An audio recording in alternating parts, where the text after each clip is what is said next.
Okay, hello viewers and hello Funny. Hello, viewers. Hello, June. Hi. Right, so we've been shooting videos on adult learning and teaching for the last couple of days. So today, let's do something just the opposite. So if we were talking about adults, so yeah, no guesses. So today we're going to talk about young learners. But what in particularly about young learners? So we both decided that why not talk about how to teach grammar to young learners. And here, when we say grammar to young learners, the moment we hear the word grammar, it's like, wow, it's a dull, boring. And those definitions, honestly, funny, if you ask me, I don't remember the definitions or even how I was taught in school. I hated those definitions, and I would hate how the teachers would ask us to, solve exercises from that famous Renan Martin book. Now what we have to understand is in this 21st century, teaching skill, that grammar is no longer just a deductive way of teaching. It is inductive now, which means that we have to contextualize grammar, and grammar is best learned through games, fun, activity. And most importantly, yes, we will have to blend the deductive method, which is about a bit of definition, and to solve some exercises, write sentences. For that, one can make some really interesting worksheets. So we're going to look into some worksheets and some examples, but prior to that, we are going to discuss that how to handle grammar, okay, just in nutshell, right?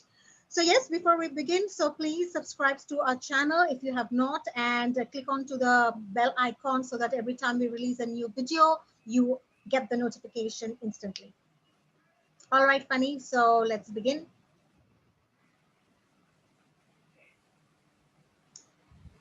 Right. So grammar for young learners, and here I would like to mention that in the class, when the day that you are supposed to teach grammar, the best is you start with a game, and that can be related to the grammar topic. So let's say if it is noun that you want to introduce, you can start with contextualization by setting a context where you can just show them objects and ask them elicit answers and the names. You can even play the game like name, place, animal, think. We all used to play this game when we were in school days. I still remember, but in those days we used to play this as a game, but actually this game can be well played in order to introduce the concept of noun. So any name, and then any name of an animal or a place or a thing, and then everybody can actually tally. So you can play it in a group, so groups who have the same names, you can just crisscross, uh, and if you have a different name, then you get the points. So once you do this kind of context setting, you can show them objects. If it is adjectives that you want to introduce to along with the noun, then of course you can introduce the concept of big, small, pretty, with not so pretty. You can show pictures, you can do a lot of animated gestures, you can show them a video, and most importantly, you can also include songs. There are like innumerable songs already available on YouTube, and so you can have this lovely songs as a warmer at the very beginning, where the grammar, the topic is introduced, and from there you can start off with your delivery of the concept with activities and practice. However, before that, what is it that it's important for the teachers to know before you go on to any grammar activities? So the first stage, and the first stage, what you have to know is that how the grammar instruction is to be given. I've already mentioned that grammar is one of the most difficult issues of language teaching, and we all know that not everybody is in love with grammar. However, when you contextualize and make it a context-based grammar, okay, that is when the efficacy comes into the picture and becomes far more effective and less more scary. Also, it will be very motivating for the learners, if grammar is taught in context and they have the opportunity to perceive this new context through identification. Ask them to participate and let them even, come up with some answers and the structures. And then when you introduce, that is the time when the learning, starts actually taking place and they are ready for the class. Okay, so what's next? Now, the second stage or the part two. So you see, language, it is, clearly divided between two. One is spoken and one is written. Grammar, even these days, lot of emphasis is given when we are writing. Sometimes when we are speaking, we can even get away, you know, uh, with some minor errors, which grammatically may not be correct. We can just get away with it. However, when it comes to writing, a written communication, that is where the accuracy actually comes more into the picture. However, that does not mean that there should not be any focus for the learner, to not to speak in accurate structure. Yes, the accuracy in spoken will also come into the picture, but only after they have become comfortable enough, they have enough vocabulary.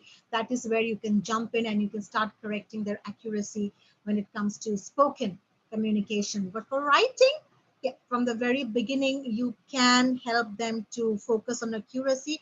And for that, we are going to talk about there are ways to design worksheets in a very interesting manner, along with definition, with examples, and you can just take, step by step, and don't rush in. So let them breathe. It has to be in a chewable chunk. That is very important. Language taught in chunk is what learned the best.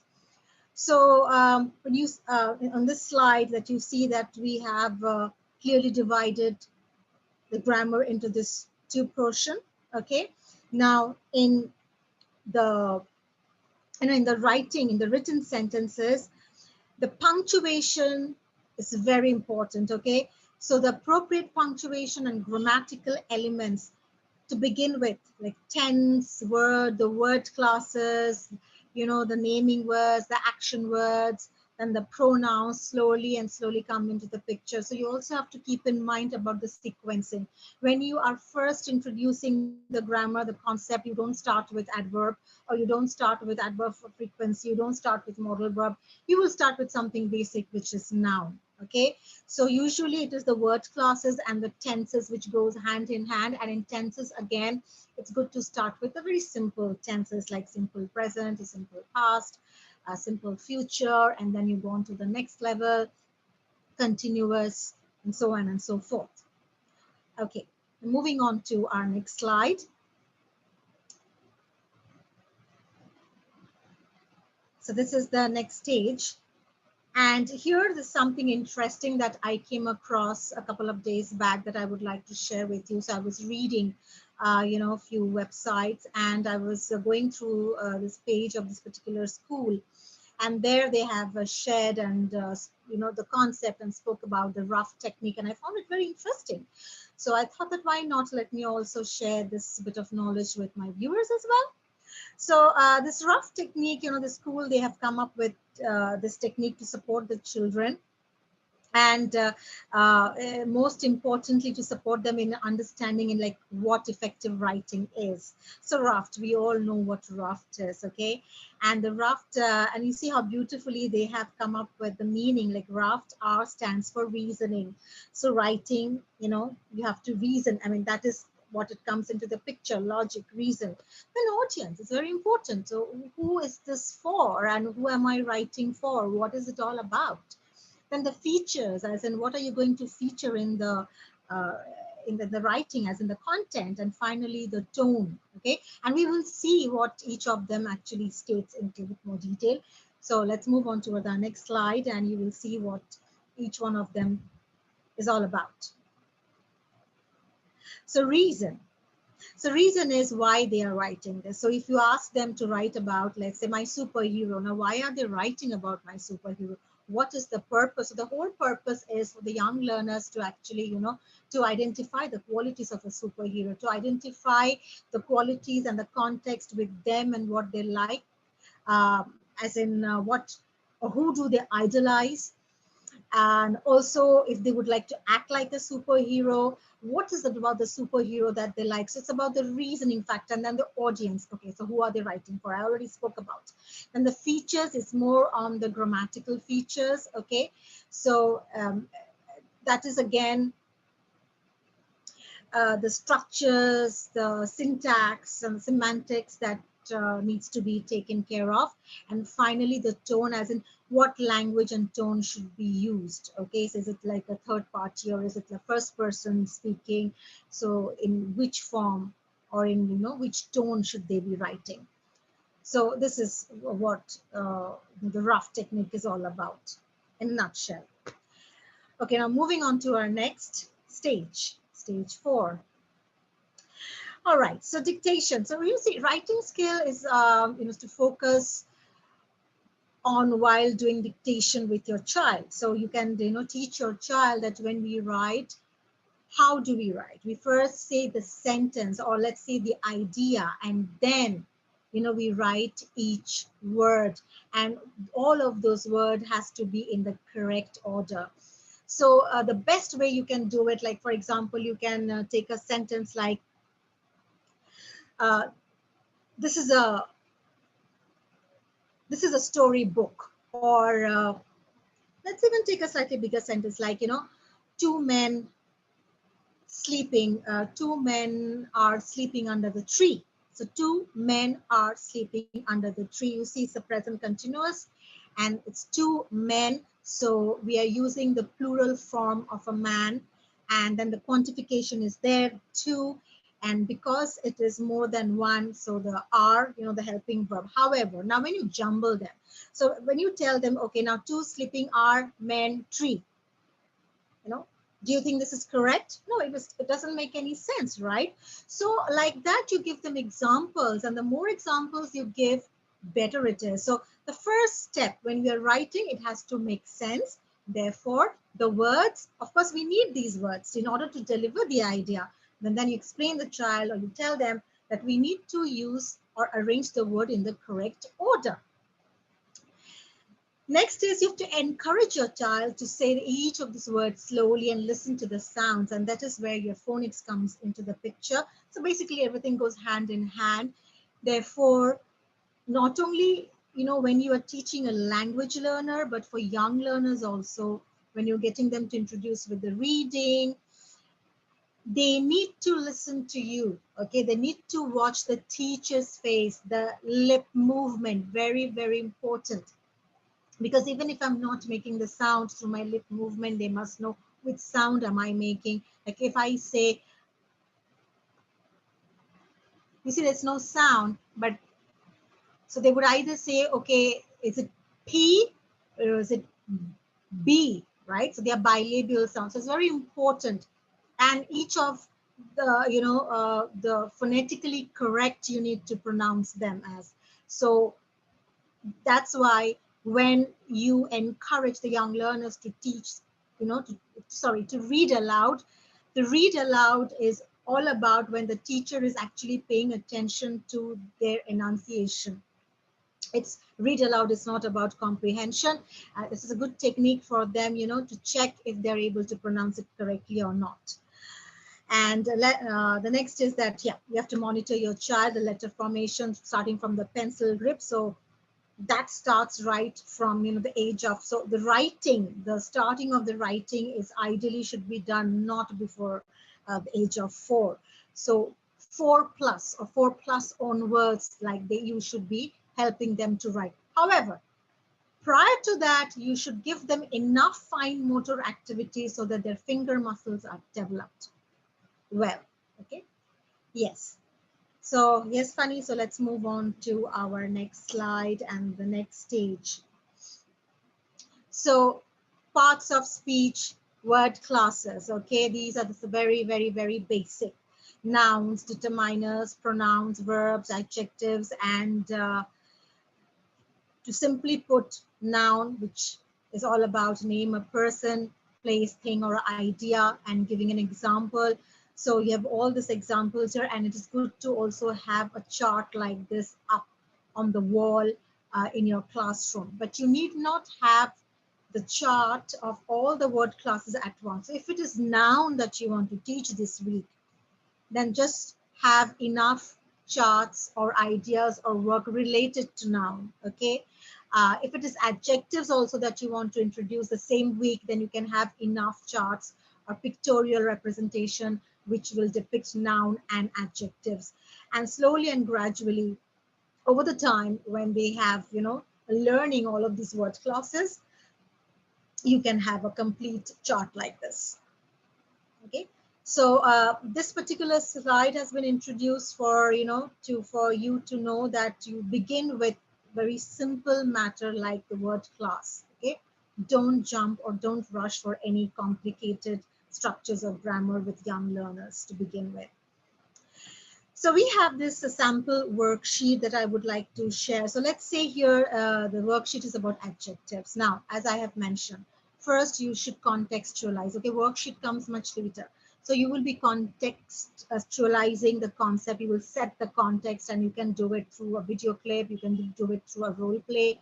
You can even do it through a storytelling, whichever way. And after you have introduced the concept and you have elicited some of these adjectives from them, and if you introduce to them and help them practice some of these adjectives verbally, then the worksheet stage, what you do is, if you have noticed here in this worksheet, okay, so there are examples, and it says that I have a big school bag. Okay, and there are examples below. So we have a small car. I saw a white bird.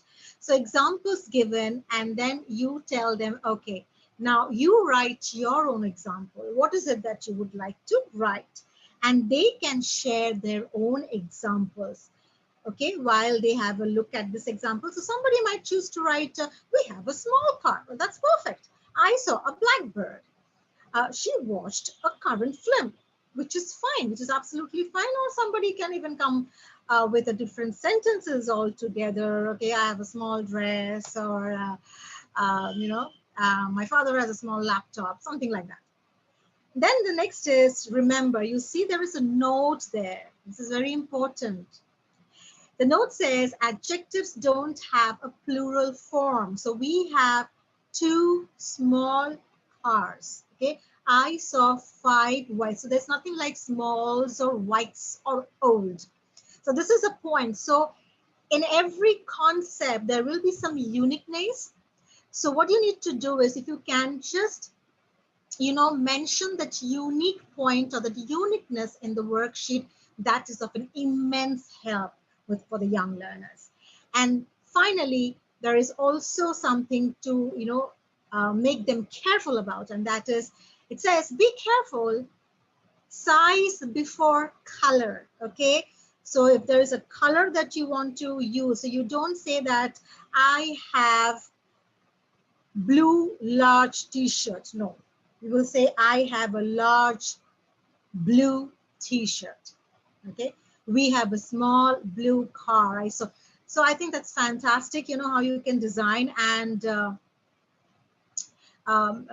kind of make them aware while they are solving the worksheet what is for them to remember and what is it that they should be careful about. Then the next part, if you see, it's more about practice. Okay, this section is all about practice. The first section is more on the introduction or on the presentation, I would say. So this first, you can use it for your presentation, mentioned on the worksheet as well. And the second part of the worksheet is the practice stage, so you can practice with them. And just about read and find out. So there's a very small passage, okay? So the teacher can read out, and you can help them to identify the adjectives. And then we can use the adjectives to describe people and things, simultaneously choose the answer. So I have got a, and they can choose the answer from this. So all this they need not do it individually. Okay. Um, Maybe one portion you can do it with the whole class. The next portion you can put them into groups, all right, and they can solve it in a group. So each student will have a worksheet. It's not that, okay, one group of 5 students have one worksheet. No, everybody will have that worksheet, but they can either work in group or pairs. And to begin with, you must always first have one portion solved with the whole class. That really helps. All right, so can we see the next part of the worksheet, please? Right, so here again, this is the test part. So after, enough of, all the practice, now you can have the formative assessment. So formative assessment, is ongoing. This is for you to check if your objective is being, the main objective of the lesson is being met or not. So of course, you can have your own way of checking them, but this is just an example of an exercise where they will read the sentences and they will underline the correct one. So look at that red big bar. So look at that big red bar. So which is the which is the right one they need to underline. And finally, you have that. Find the mistake, underline it, and correct the find the mistake, underline it, and write the correct sentences. So I've got some red new shoes, all right? So they will now look for the error, and after they've underlined the error, they will be writing the correct form. So let's say this was your final goal, right? This is a small formative assessment that you will be assessing in the classroom. And accordingly, you will have to, write the main objective of your lesson. So the main objective of your lesson should be that at the end of the lesson, students should be able to identify the correct form of adjective, and they should also be able to recognize the incorrect form and write the correct form of the same. Whether you want them to do it individually or pairs or in groups, you need to write. And with about, what do you think the percentage of accuracy of the whole class would be based on your learners, linguistic competency or their level. So you will have to choose that accuracy number. So let's say with about 70% of accuracy or 60% of accuracy, it depends. Then here, some more, that is make it right. So you find the mistake, and again you have to write correctly, and there's a drawing picture. I would like to mention something, for your formative assessment, you need not actually keep all of this that you are seeing at the moment. You can choose. So let's say you keep this portion, just 2 exercises enough for you to, keep the main goal for the lesson for that day. And you go back and you assess, you evaluate, and you see that how effective the lesson was. And if you feel that some more of input is required, more practice is required, you come back the next day and you do some more practices, you give them more opportunity for them to practice, and perhaps you can have the other 2. So these 2 sections, about drawing picture and to find the error and writing the correct formation. So this you can keep it for the next day or whichever day you want to, as another set of formative assessment to know that how far your class have learned and they are thorough with the concept of adjective. Okay, so like this, there are also worksheets about adverbs, and we can just show you quickly these worksheets about adverbs.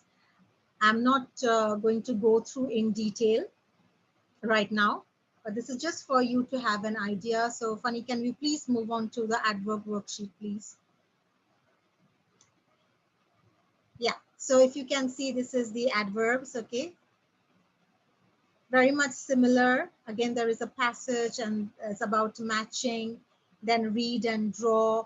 By the way, have you noticed that a lot of drawing is there, and you must keep an activity where they will have the freedom to draw. It's very important.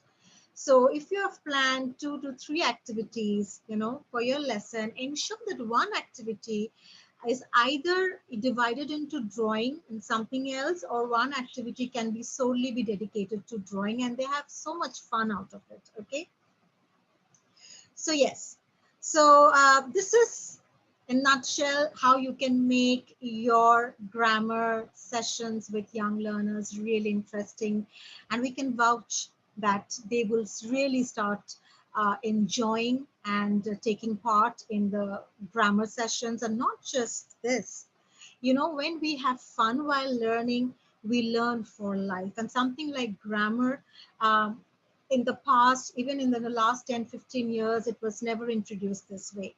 But now, with more and more awareness, with the blend of inductive and a deductive method, grammar should be contextualized. There should be more activities and games involved. And worksheet must not be very dull and boring and mundane. Worksheet should have enough scope for your learners, to match, to write, to draw, to color. Basically, you have to incorporate the, the multiple intelligences, as well as you have to keep in mind their learning styles. And when there is a variety, that is where the children takes a lot of fun, and they have a lot of fun, and it's also equally fun for the teachers. And trust me, you will even enjoy more, you know in teaching them lessons like this. Okay, so I hope you all enjoyed this small video that we have prepared in brief, as in how to go about you know, with young learners with in regards to grammar. And you can see this two page, this two GIF, and they're pretty funny. You can always have these kind of, posters up in the classroom as well. Uh, the first one says a tense situation. So ed is like, the regular verb. Ed ends with ed, and then there is ing. So these guys are telling them, hey, these guys have known to take action in the past.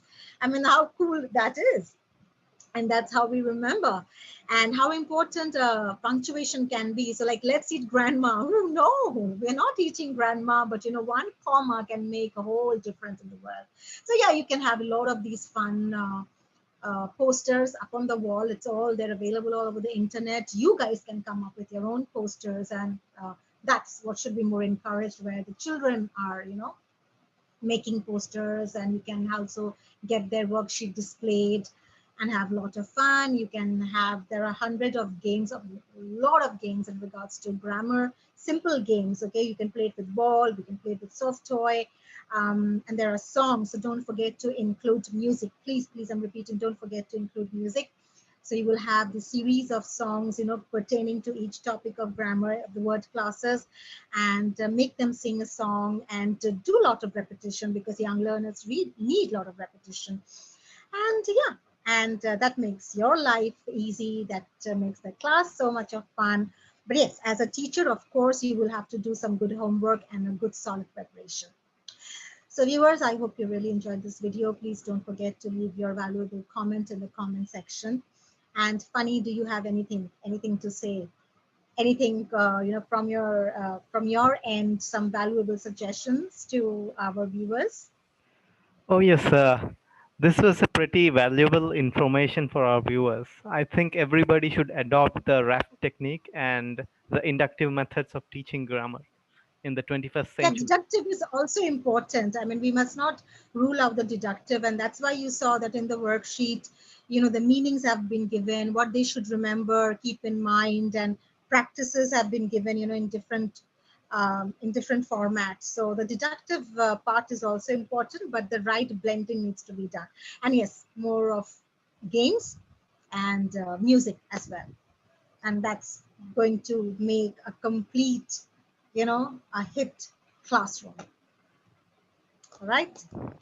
Okay. Okay, so thank you for being with us, and we shall be back soon with some more topics like this. And let's see what's next for us and for our viewers in our coming days. So thank you.